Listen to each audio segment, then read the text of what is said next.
ingabano zawe kandi ntawe uzifuza igihugu cyawe nujya kuboneka imbere y'Uwiteka Imana yawe ibihe bitanu uko umwaka utashye. Mucyemeza ijambo ry'Imana.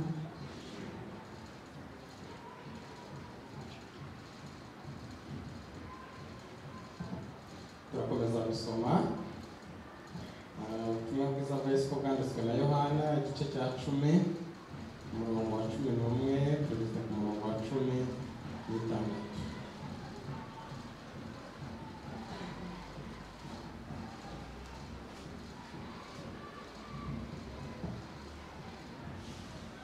Yohana 10 umurongo wa 11 kugeza umurongo wa 16. Bafite Bibiliya n'iyanjye ni ku rupapuro rw'105 uruhande rw'isezerano rishya. Dusome. Nige mwungeri mwiza apfira intama ze, ariko uragirira ibihembo utari umwungeri bwite kandi n'intama atarize, iyo abonye isega rije asiga intama agahunga, isega rikazifata rikazitatanya kuko ari uw'ibihembo, arahunga ntiyite ku ntama. Nige mwungeri mwiza kandi menya izanjye zikamenya, nk'uko data amenya nanjye nkamumenya, kandi mfira intama zanjye. Mfite n'izindi ntama zitari izo mu rugo, nazo nkwiriye kuzizana, zizumva ijwi ryanjye kandi zizaba umukumbi umwe, zigire umwungeri umwe. Twakira ijambo ry'Imana.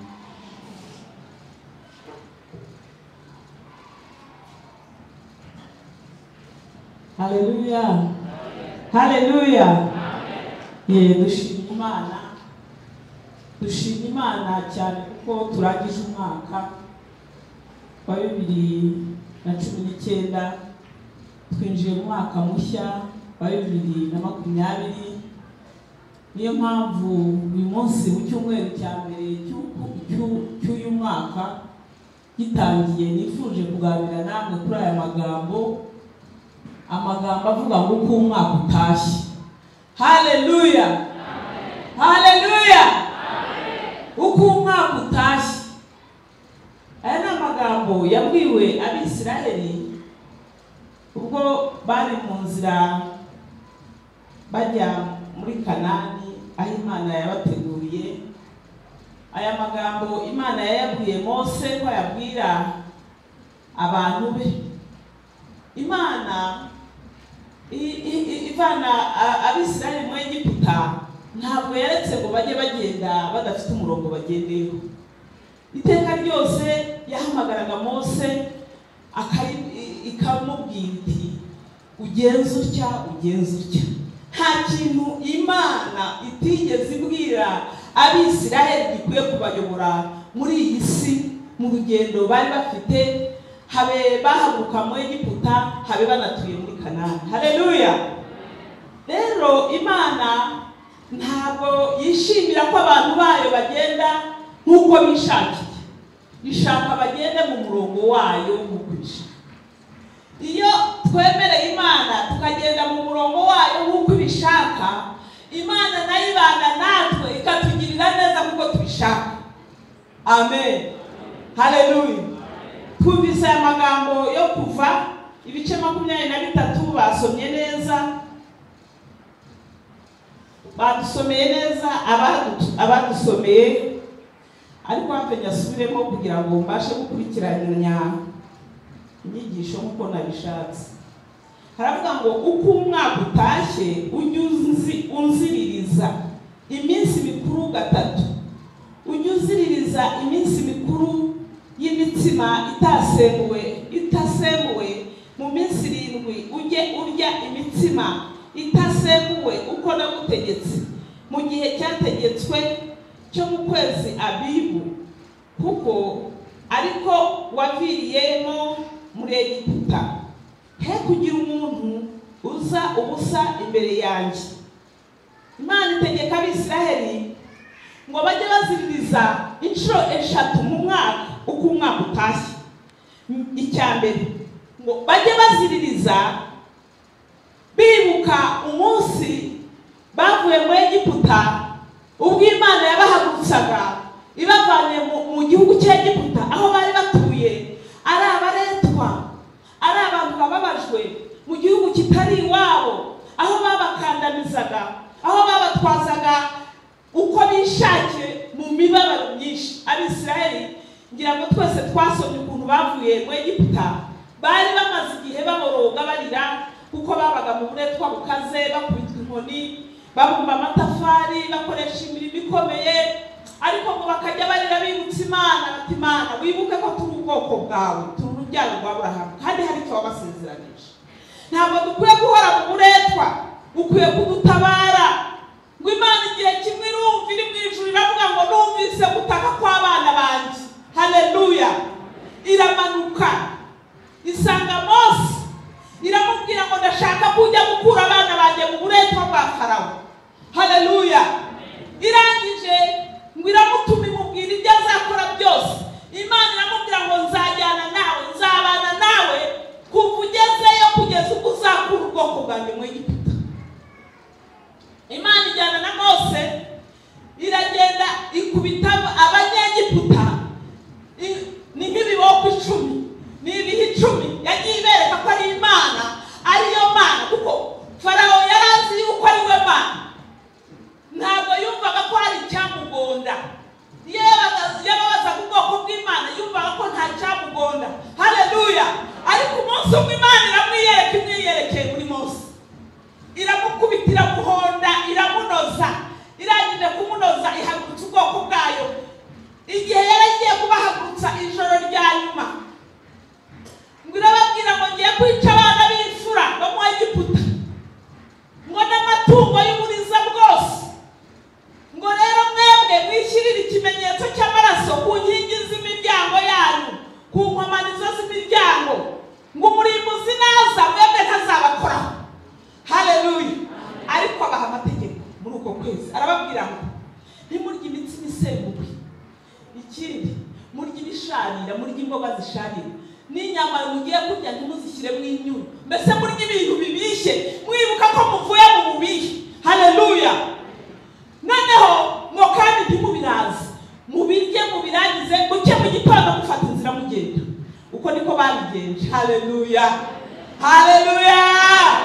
Igihe rero bari mu nzira bagenda, ngo Imana iha Mose ayo mategeko kugira ngo batazibagirwa aho bavuye. Irababwira iti mujye mwizihiza ibi bihe, mwibuka aho mwavuye ko haruraga, hatari umunezero, mujye mubyibuka buri gihe uko umwaka utashye. Ngo mu kwezi Abibu, ukwezi Abibu nagushatse ndayoberwa ni mu kwa kane, ariko twizihiza Pasika, ariko ni mu mwaka utangira. Haleluya. Ati mwese mujye murya imitsima itasembuwe, mwibuka aho mwavuye. Haleluya. Ati nanjye nzabana namwe. Imana ishimwe. Haleluya. Mwibuka aho nabakuye. Noneho nibaje se kwibingibi byakorewe Abisiraheli, twebwe abantu b'iki gihe dukwiye kubigenza gute? Haleluya. Burya tujya tugira bonane ahandi, yeweho narerewe muri Anglikani. Umunsi wa bonane wo gutangira umwaka wari umunsi wo kwibuka ibyiza Imana yagukoreye, ukibuka aho yagukuye, ukibuka uburyo yakurinze, ukibuka uburyo yakurwaniye muri uwo mwaka urangiye, ugahamya ugashima.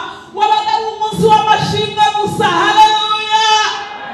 Twumvise ijambo ko ryavuze, yavuze ngo kandi nimuze mu nzu yanjye muje kwibuka uwo munsi waho mwavuye, ahari ahakomeye, ahari mu bibazo, ahari mu ntambara no mu byaha twavuyemo. Haleluya. Natwe dukwiye kwibuka ibyaha twavuyemo. Erega twari tumeze nk'abanyegiputa, nubwo wenda ibyacu ntawe dutwaza nk'igitugu, ariko shitani yadutwazaga igitugu. Ujye wibuka aho wavuye, wibuka uti nari umusinzi. Buriya abantu dukunze guhamya iby'Imana irimo dukorera, ariko ntiduhamye aho twavuye. Haleluya. Dukwiye kujya twibuka aho twavuye. Nimba Imana yaragukuye mu businzi bwari bwarakunaniye,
gukubitirwa hariya mwari mwaguriwe nabi ntimukaze imbere yanjye amaramasa. Icyo nashaka kuvuga cyabonana cyangwa muri ino minsi y'iki cyumweru dukwiye guhora dushima. Nawe niba utarashima wibuke ko hari ibyo Imana yakoze muri uno mwaka urangiye. Haleluya. Kandi ntukaze mu nzu y'Imana amaramasa. Ariko nkubaza ukwiye gutanga iki cyashimisha Imana, kigaragaza kwishimye umwaka wose kurinze. Abantu benshi baratambutse ubareba, barapfubareba, bahura n'impanuka bavunika amaguru bareba, baramanitse ubareba kwa muganga, abandi bari mu nzu z'imbohe, indwara bikomeye. N'iki habe mbabwire arimo mbabwira ngo nakuriye mwanyuka. Haleluya. Uwo munsi wabaga uwo gushima gusa tuzana amaturo. Uko kwezi niko amaturo yiyongeraga mu rusengero. Kubera iki? Abantu ntabwo bashimanaga imirimo misa. Ntabwo dukwiye kuza mu nzu y'Imana ngo uvuge ngo Imana yararinze, yarashoboje ndiga ndarangiza, yarashoboje ndakira, yarashoboje ndindira mu kazi, abandi bariruka ngo ngiye nkomeza mbamo, abandi baracuruje barahomba barataha ariko ngenda cyacuruza. Nurangiza Imana ishimwe mu imbere icyubahiro. Ibyo si byo. Haleluya. Haleluya. Tujye tuza mu nzu y'Imana dufite ituro. Unaritekerezeho uvuga ngo Mana ndagutura iki, ndaguturangana te. Haleluya. Kubona baradinze uno mwaka. Abantu bamwe bavuye mu kazi ntibakikaribu, abandi baramanitse mu bitaro si bazima, abandi bari mu nzu z'imbohe, abandi babaye imfubyi, abandi babaye abapfakazi. Yewe ndacyafite umugabo wanjye, ndafite abana banjye. Hari umuntu wigeze gushima Imana hano aravuga ngo ndashima Imana mu rubyaro rw'abana bane ku Mana, ikindi ni umwana umwe ariko abahura bafite bose. Ese ni iki washima Imana? Have mbabwiye tujye dusubira inyuma twibuka aho twavuye. Haleluya. Haleluya. Ibyo ni itegeko. Hano badukwiye. Nahoze mbabwira ngo Abisiraheli bavuye mu Egiputa, Imana yabahaye umurongo bagenderamo. Uwo niwo natwe tugenderamo. None se twe turawuhungira. Natwe hari aho Imana yadukuye. Turi Abisiraheli mu kwizera. Rero niba Imana yaragukuye aho, Imana yari igiye gukiza ibintu bikomeye, Imana yaragukoreye ibyiza, za mu nzu y'Imana ufite ituro. N'ikindi gihe ufite ituro, ariko tekereza ituro rishima ibyo Imana yagukoreye mu mwaka wose. Haleluya. Haleluya. Ikindi cya kabiri,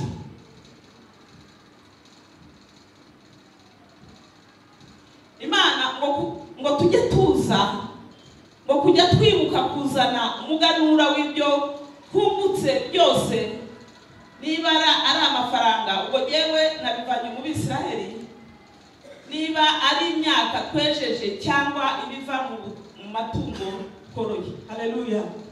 Haleluya. Haleluya. Abisiraheli barabwirwaga ngo mujye muzana ibivuye mu butaka bwanyu mwahinze, imirimo yo mu butaka bwanyu, kuko yari bajyanye mu gihugu cyiza kera yahaye imigisha. Haleluya.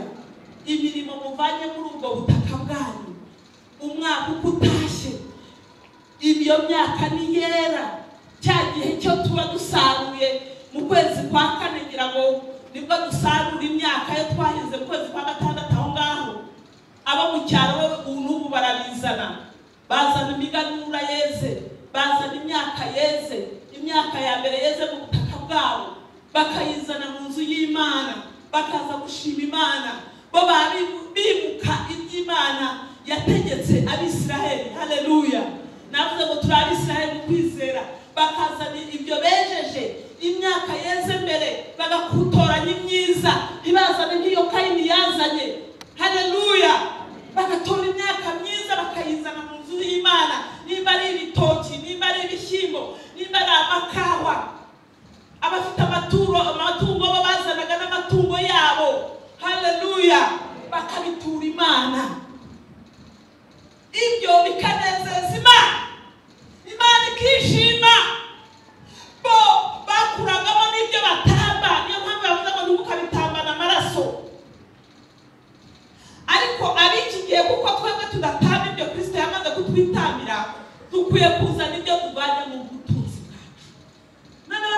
se twebwe abari mu mujyi ko tudahinga ntitube tunorora ariko dufite ibyo dukora. Haleluya. Dufite ibyo dukora, dufite akazi dukora, dufite aho twungukira, dufite ibyo tuvana mu bidutunga.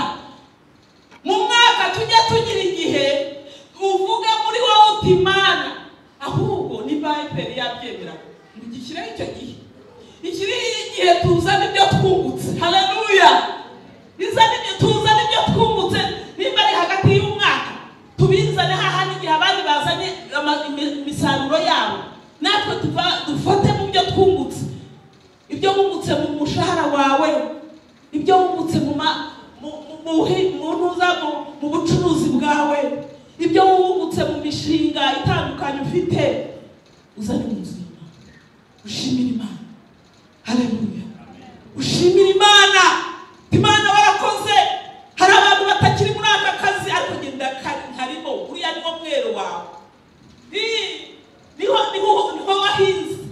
Wahinze kwiga, uhabwa akazi, ubona ariko ukwezi urasarura. Haleluya. Uracuruza, urunguka. Uko wacuruzaga mbere utangira si kugicuruza ubu ibintu biracamuka ukabibona. Hari n'abahinzi. Haleluya. Nimuhinga mukezi kugira ngo ibintu byanyu bihabwe umugisha n'Uwiteka, mujye mubizana mu nzu y'Imana yeje bigeze. Uko ni itegeko ry'Imana rivuga ngo umwaka utashye. Haleluya. Uko umwaka utashye muziririze ibi bintu, munzanire amaturo y'ibyo mwejeje kandi munshimire ku byo nakoze umwaka ushize kugira ngo n'uyu mwaka ugezemo ubagije. Nani tugirire neza. Irindi jambo numvise riranezeza cyane kandi nsanga rirakomeye hano ariko dukwiye kuryiga kandi tukaribamo. Haleluya. Ijambo rivuga ku bagabo ngo uko umwaka utashye abagabo bajye baboneka ibihe bitatu imbere y'Imana. Haleluya. Abesomo uko babitubwiye mu kuva ibice 32. Ngira ngo twabumvise bahadusomeye ariko ngiye kwasubiramo. Ibice 34 umurongo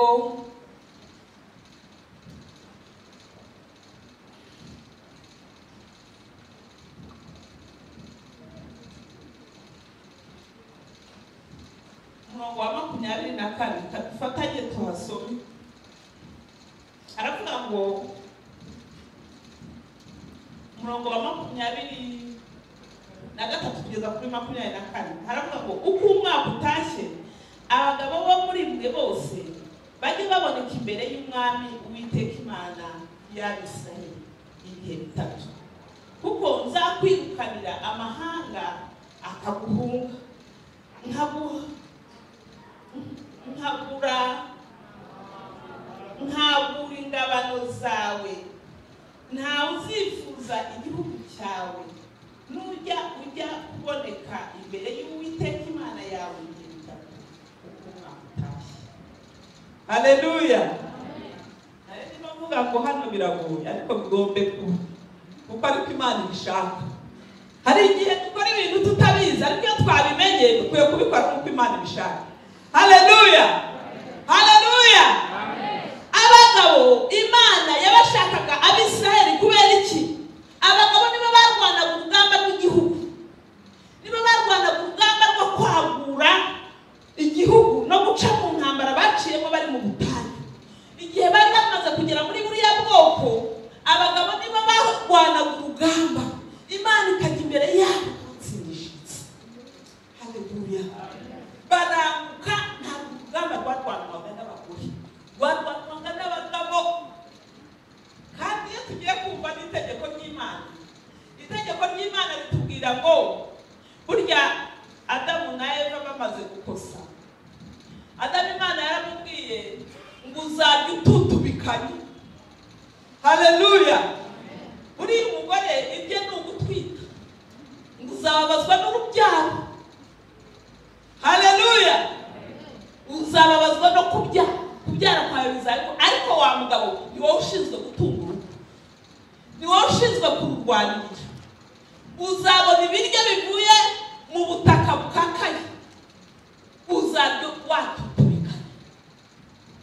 Niyo mpamvu rero umugabo yari akwiye kuboneka imbere y'Imana ingunga 3 mu mwaka. Haleluya!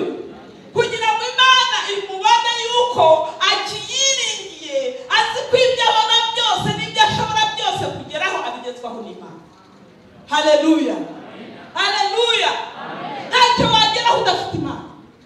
Kandi mubwire wa mugabo, ni we mutwe w'urugo. Umugabo ni we mutwe w'urugo.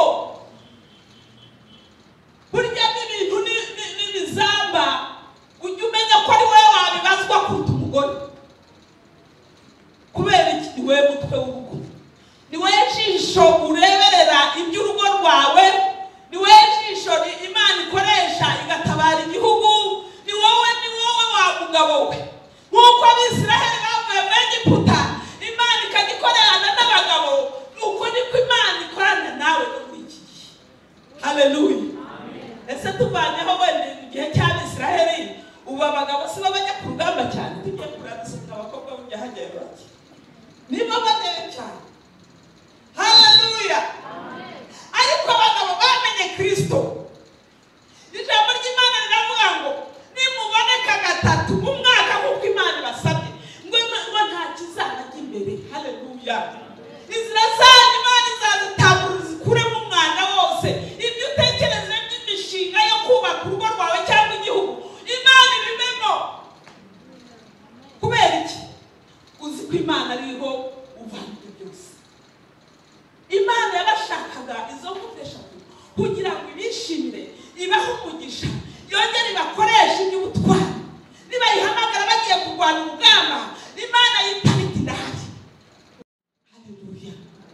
Yavuze hepfo ngo n'igihugu cyanyu ntawe uzakivogera. Kubera iki?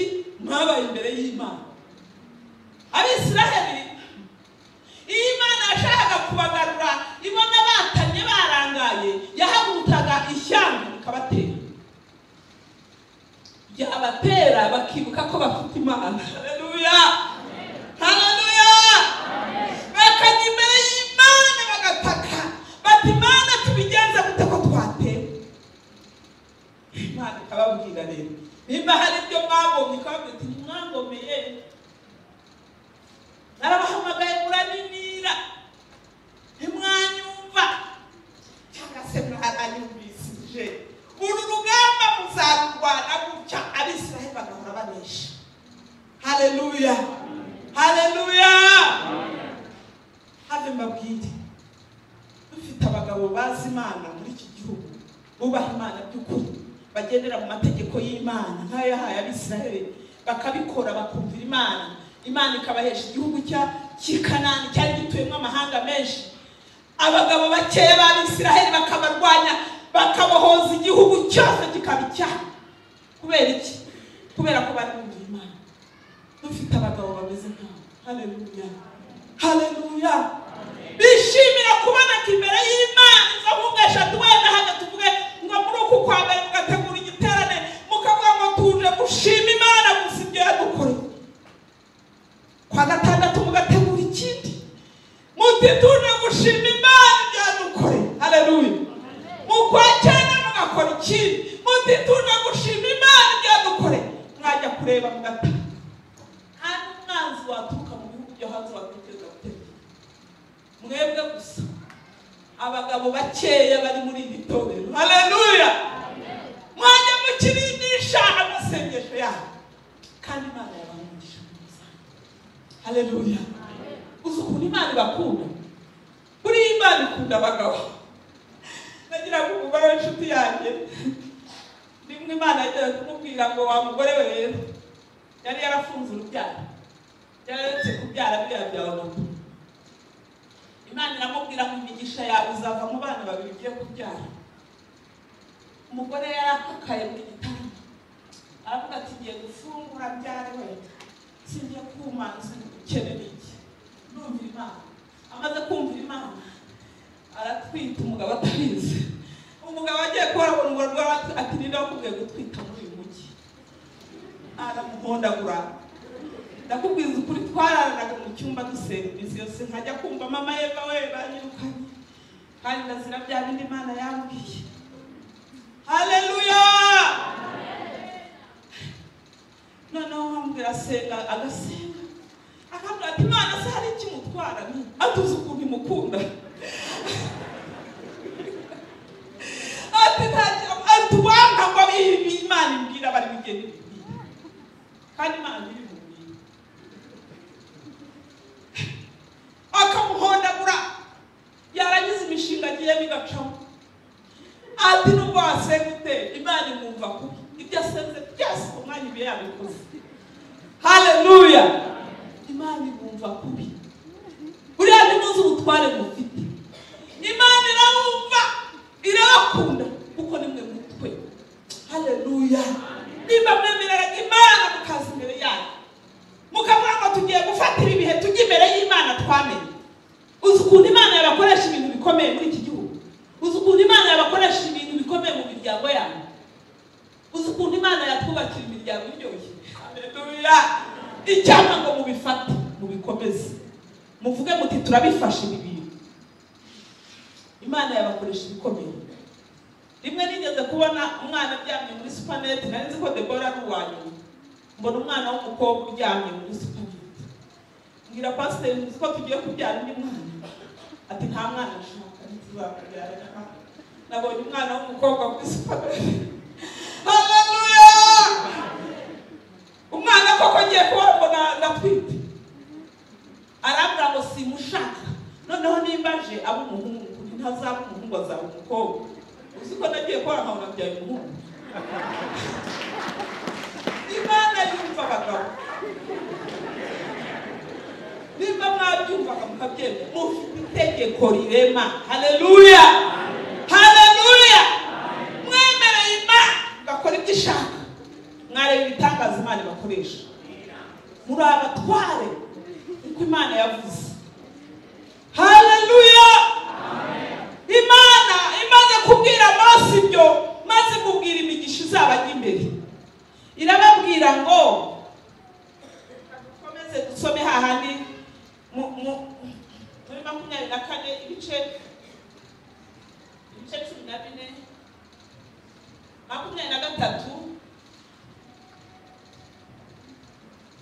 14 23 ibice 23 umurongo wa 20 haravuga ngo dore ndatuma marayika imbere yawe akurindire mu nzira akujyana aho ndakwiteguye.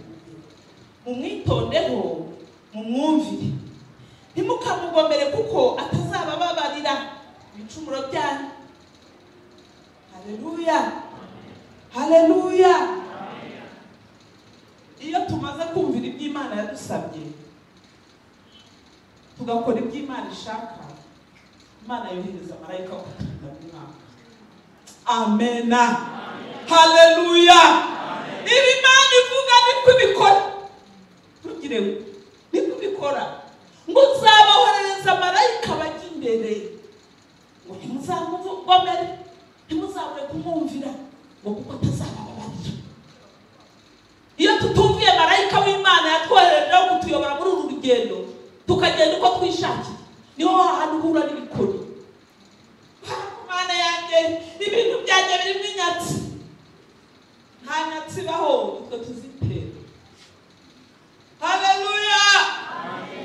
Mana yanjye indwara byaratwishe. Oya nta ndwara zibaho utwo tuzitera. Yo ngome Imana kugaruza umyafu ushaka kandi imyafu yawe ni myinshi. Ngo tuzagomera uwo marayika nitumara gukora ibyo Imana ishaka Imana izakohereza marayika ngo ariko tumwumvire. Haleluya. Tujye tumwumvira. Inkoni z'Imana ni nyinshi. Ushobora kuza kabiyaza ibyo ngibyo urimo ukora wabonejeho umutima ukibagirwa Imana ukabiyaza. Iyo ntebe wicayeho mu kazi kayiguteruraho kayicazaho undi. Imana itugirire neza. Haleluya. Jya mbabwira Rebeti nimushaka iby'Imana bibamo neza mubahe Imana ariko niwitwara ushaka Imana izagukiza umunyafu. dufite iminyafu myinshi kugira ngo ducishe ubufogerwa bw'umurongo wabo ngo ntimuzabugomere batazabababarira. Haleluya! Aya magambo yayababwiye Abisiraheli ariko irayakurikirana. Iyo batumviraga yahagurutaga ubwoko bukaza bukabakubita bakabajyana mu buretwa bakagenda bakabaha imyaka. Bazamara kwibuka ngo ariko Mana ko wajya kuturengera, ko twajyaga tuguhamagara ukumva, ko watubwiye ko ntawe uzaduhangara, ni iki kitubayeho? Imana ntigera ibareka. Haleluya! Imana ikongera ikaza n'ubahagurutse. Haleluya! Abasubizi iwabo ikabaha igitinyiro n'icyubahiro Imana yari yarabahaye. Kubera iki? Yabacishagaho umunyafu. Ese twebwe ababyeyi tujya ducisha imyafu ku bana bacu iyo bazi kumva? None se Imana iri mu ijuru yabwite kuducishaho imyafu niba tutumvira? Erega Imana nubwo idukubita ibidukunda. Haleluya! Imana yavuga ngo nkunda ndamucyaha. Burya ntiducyaha kubera ko twazi ibidukebura ngo twibuke ibyo twakoranye. Wagenda uko Imana ishaka ukabona ibintu biragenda byikuraho. Ibyari inyatsi bikagenda, ibyari ibigeragezo bikagenda, ibyari intambara zigashira, ibyari imyaku bikava. Haleluya! Ntabwo tubura gutera, ariko niyo dutewe turatabana. Haleluya! Kuko urayihamagara ikavuga ngo arampamagaye, umukobwa wanjye arampamagaye ikita, umuhungu wanjye arampamagaye ikita. Kubera iki? Kubera ko kugenda mu bushake bwayo. Hepfo aravuga ngo nitumara kumvira uwo marayika Imana izatujya imbere.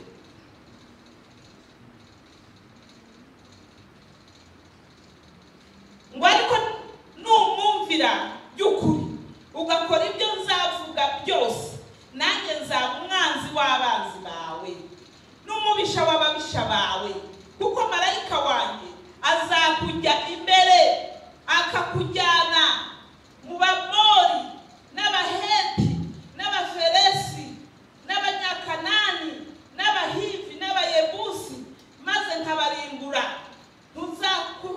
Ntuzikubita imbere y'imana zabo, ntuzazikorere kandi ntuzagenze nkawe, ahubwo uzabarimbure rwose, utembagaze inkingi z'amabuye bubatse, kandi muzakorere Uwiteka Imana yanyu, nayo izahumugisha mu mutima wawe. Haleluya! Haleluya! Aba Bayebusi n'Abakanani n'Abaki bose bashyire mu bintu kugerageza. Genda uzana bya bintu ubona bikurwanya muri uru rugendo, ubizana imbere yawe. Ibyo byose bizaguhagarara imbere y'umwumvira marayika. Haleluya! Ibyo azakubwira ukabikora. Nta kizajya imbere yawe ngo Imana izabirimbura nk'uko yarimbuye ubwoko bwarwanyaga Abisiraheli ikabahesha igihugu cyabo cy'i Kanani, ikemera kwica abantu kandi bari abantu nkabo. Abanzi bawe ushobora no kubica. Imana ibica. Imana ibica ibitero byose bikugabweho ikabyica kandi ukabibona. Haleluya! Iyo bikwitambitse imbere uri mu murongo nyawo w'Imana, hamagara Imana uti Imana uyu muntu rero arampagurukiye, kandi sinigeze muhamagurukira. Umurebe dore ni wewe mweretse. Haleluya! Imbere yawe ugatangara. Abakubwire mu kazi kawe ujye utunganira Imana. Hari ababosi burya bajya bigira akana kakajya ukabona yabagesheje umutima. Ujye ubwira Imana uti Imana ukabona umukozi wawe, umusore wanzanye muri aka kazi, wowe wakampaye, rero munkura imbere, Imana izamukuraho kuko yakweho bari hariya amahanga. Rwose y'imikundi muzima ushobora kubwira Imana uti Imana uyu muntu umukuraho rwose w'imika umuntu muzima, ariko ye kwitambika imbere y'umuhamagaro wawe. Haleluya! Nuko niko Imana izabikora. Imana ntibeshya. Imana yacu ntibeshya. Ibyo ivuze irabikora ikanabisohoza. Ibigenda inyuma kugeza ijuru. twambara imbaraga zo kumenya ubushake bw'Imana. Haleluya. Kugira ngo tubigenderemo muri uyu mwaka, ubu ni intangiriro z'umwaka.